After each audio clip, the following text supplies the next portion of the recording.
तो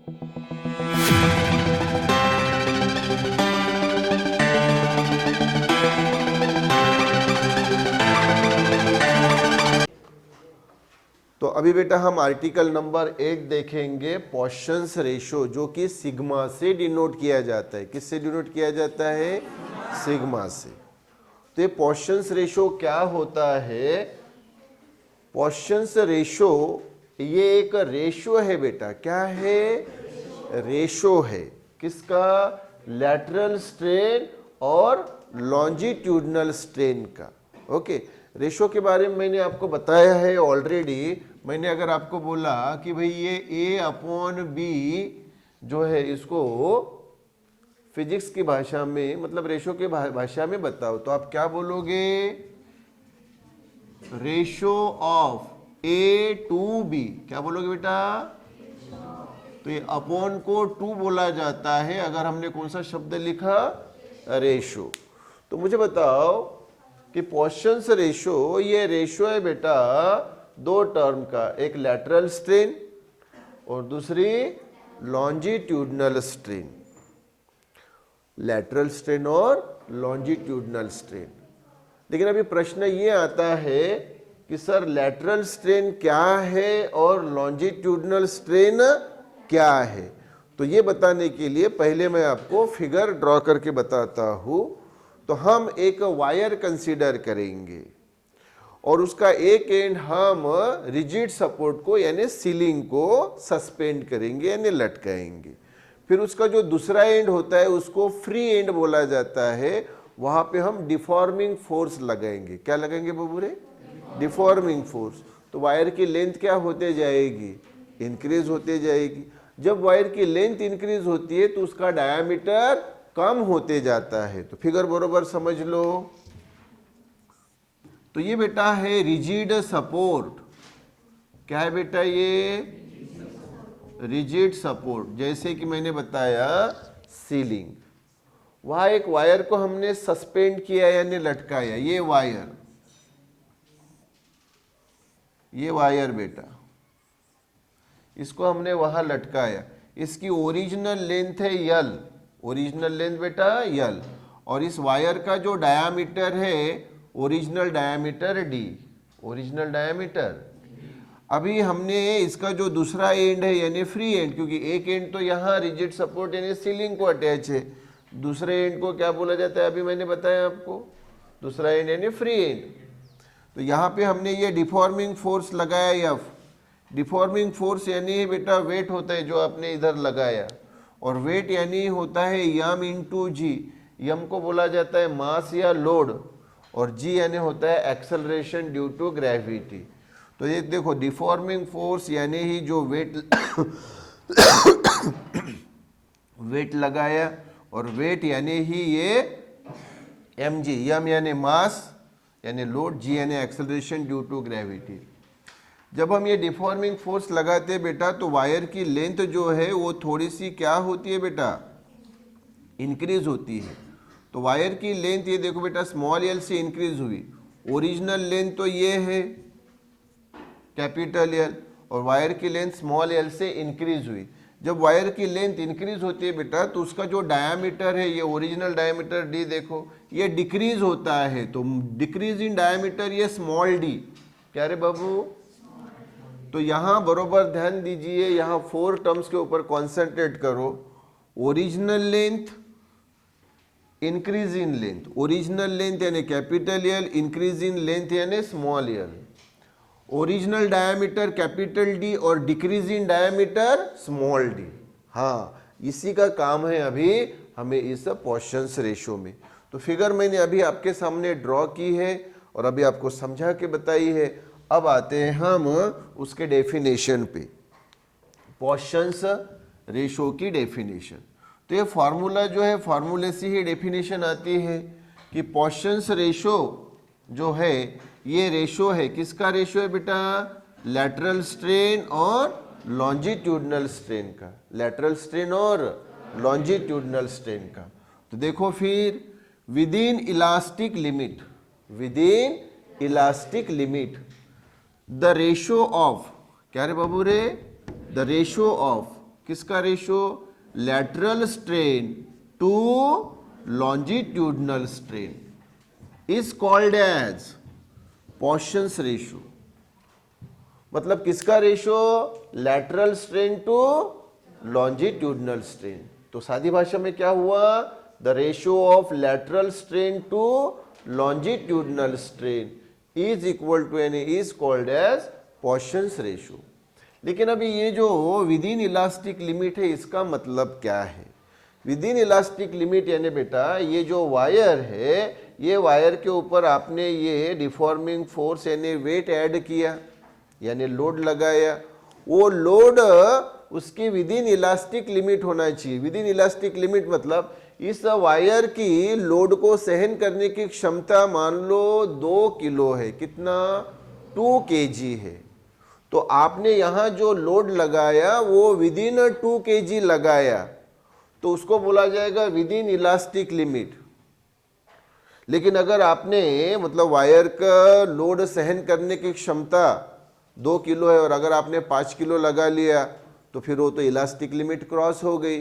तो with in elastic limit रखना है, इलास्टिक लिमिट के बाहर नहीं। तो जो लोड लगाओगे वो विद इन इलास्टिक लिमिट। अगर उस वायर की क्षमता 2 kg वेट को सहन करने के, 2 kg वेट को बियर करने की है, तो आपको वेट उसके विद इन ही लगाना है, 2 किलो के अंदर ही लगाना है, उससे ज़्यादा नहीं।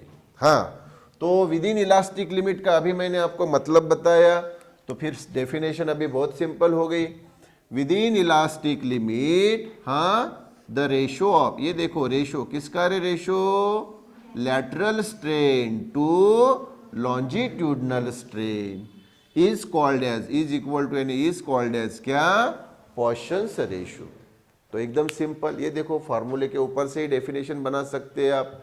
Within elastic limit, the ratio of a lateral strain to longitudinal strain is called as Pawson's ratio और ये सिग्मा से डिनोट किया जाता है। ये जो सिंबल है ये सिग्मा।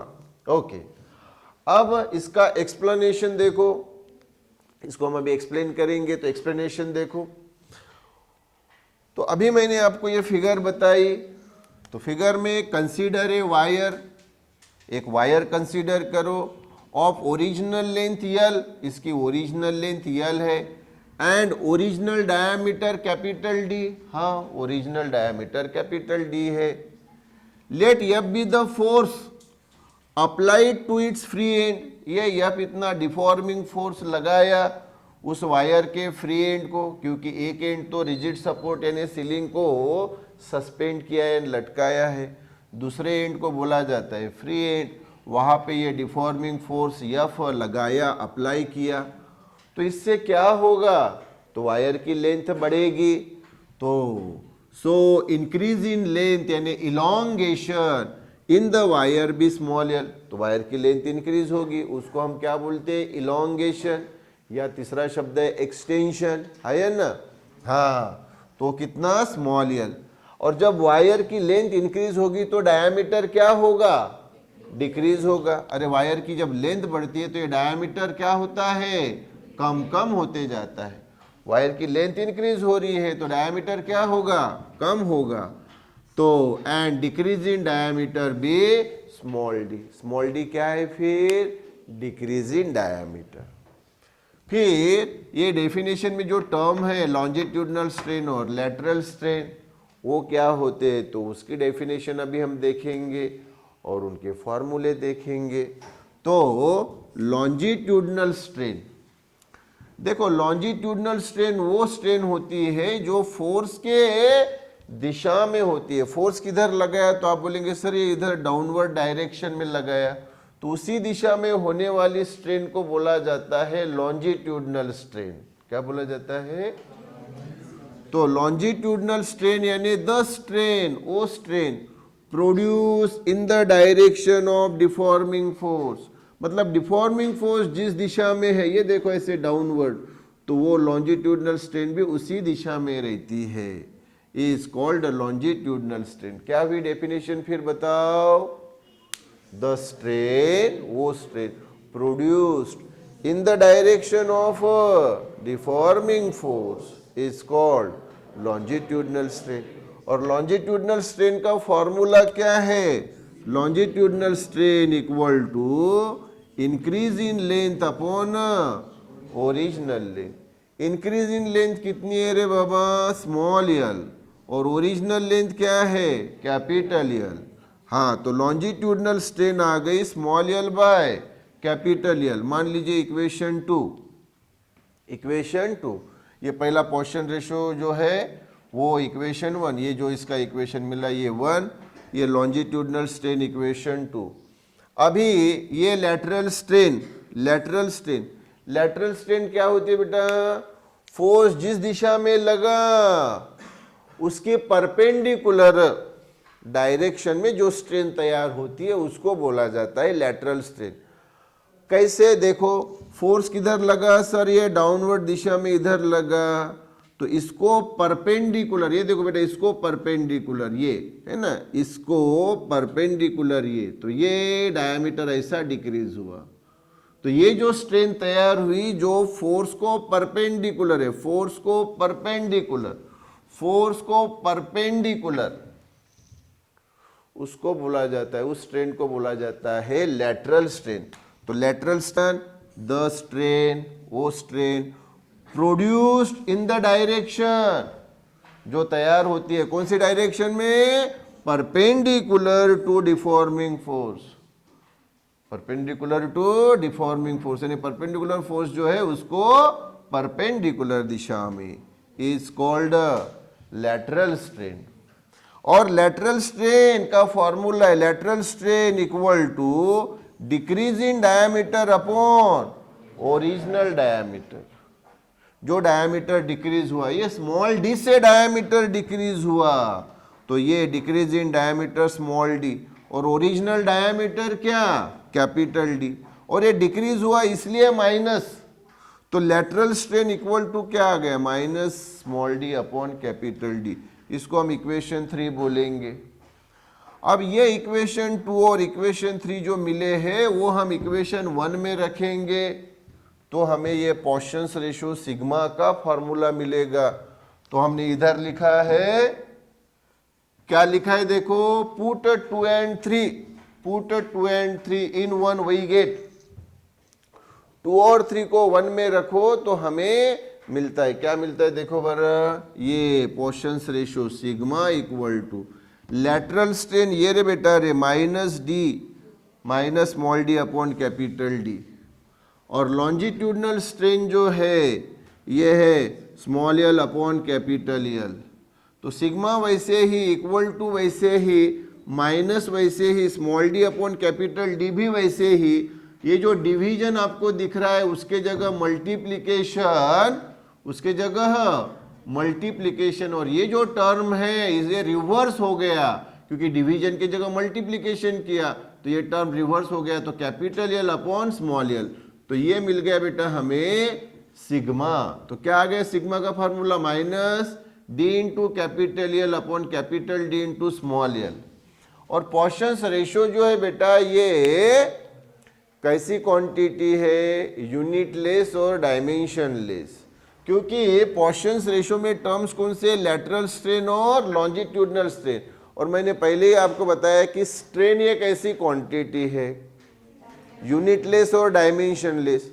अरे तो ऊपर वाली भी है यूनिटलेस डायमेंशनलेस, नीचे वाली भी है यूनिटलेस डायमेंशनलेस, तो ये जो हमें मिलेगा पोर्शंस रेशो ये भी कैसी क्वांटिटी रहेगी? यूनिटलेस और डायमेंशनलेस क्वांटिटी रहेगी, है या ना? तो इसलिए फिर वहां पे हमने सेंटेंस मेंशन किया कि portions ratio is a unitless and dimensionless quantity.